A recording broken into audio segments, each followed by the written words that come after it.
Pria ini menunduk lihat HP.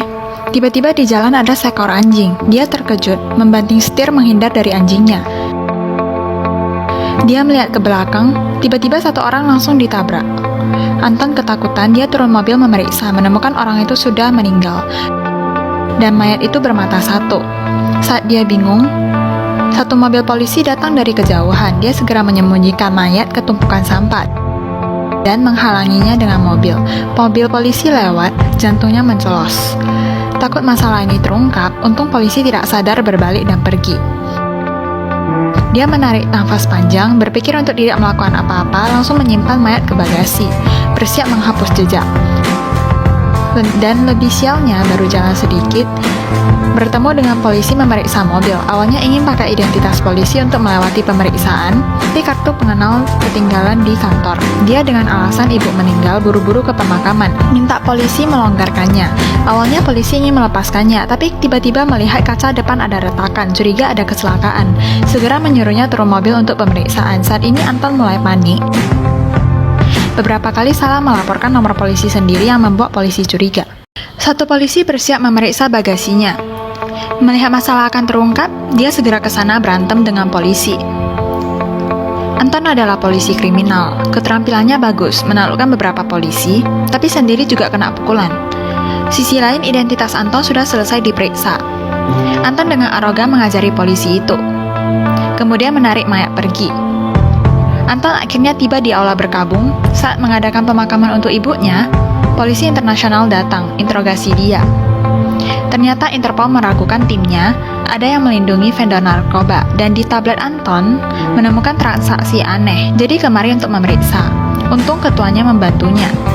Menyuruhnya setelah pemakaman baru diperiksa. Interpol menunjukkan pengertiannya, tidak terlalu mengganggunya. Pemakaman berlanjut, anak harus memaku peti mati ibu.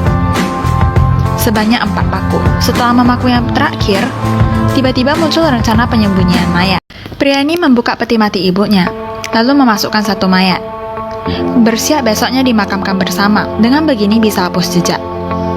Dia adalah polisi kriminal, tapi di jalan tidak sengaja menabrak orang.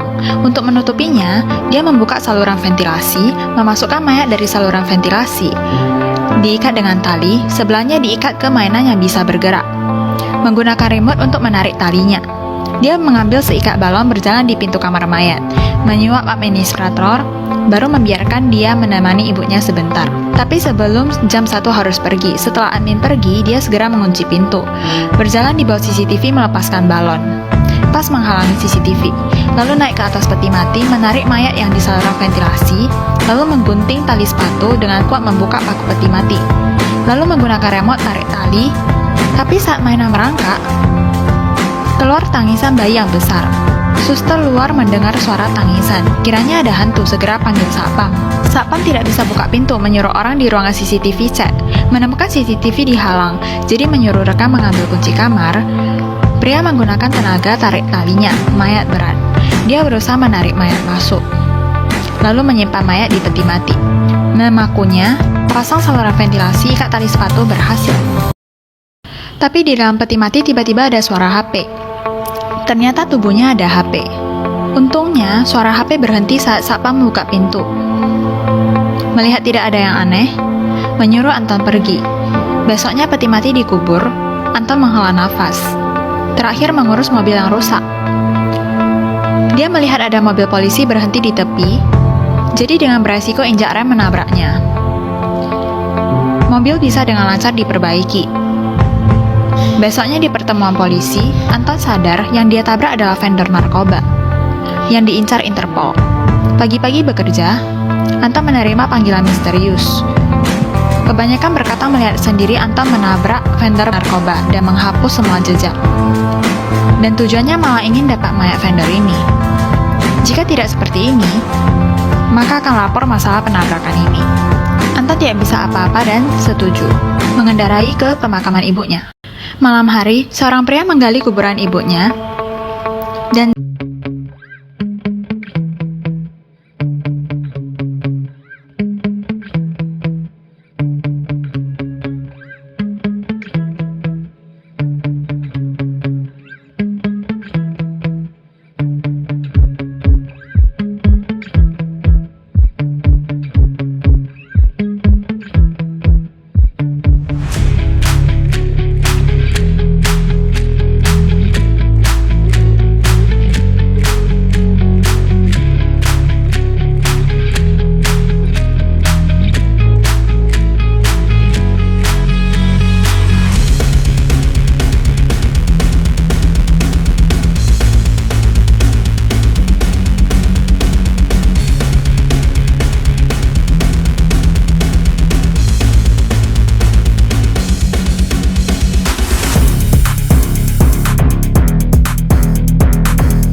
membereskan koper, pas ingin berkumpul dengan keluarga, setelah membuka pintu, bos vendor itu di depan mata. Setelah meledak, bos itu tidak mati.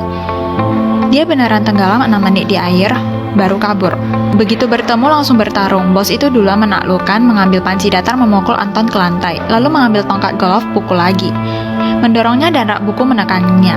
Anton yang akan mati, tiba-tiba melihat pistol di depannya. Dia berusaha mengambilnya, melihat sudah mau menggapainya dan ditarik lagi. Anton menendang jatuh dia, bersembunyi di kamar, memakai lemari menahan pintu. Bos itu dengan tinjuan merobekkan pintu, pakai pisau tusuk. Anton memegang tangannya, mengambil kain, mengikat tangannya di treadmill, lalu panjat keluar jendela melompat ke balkon rumah lain. Setelah mendongak, bos itu ada di depannya.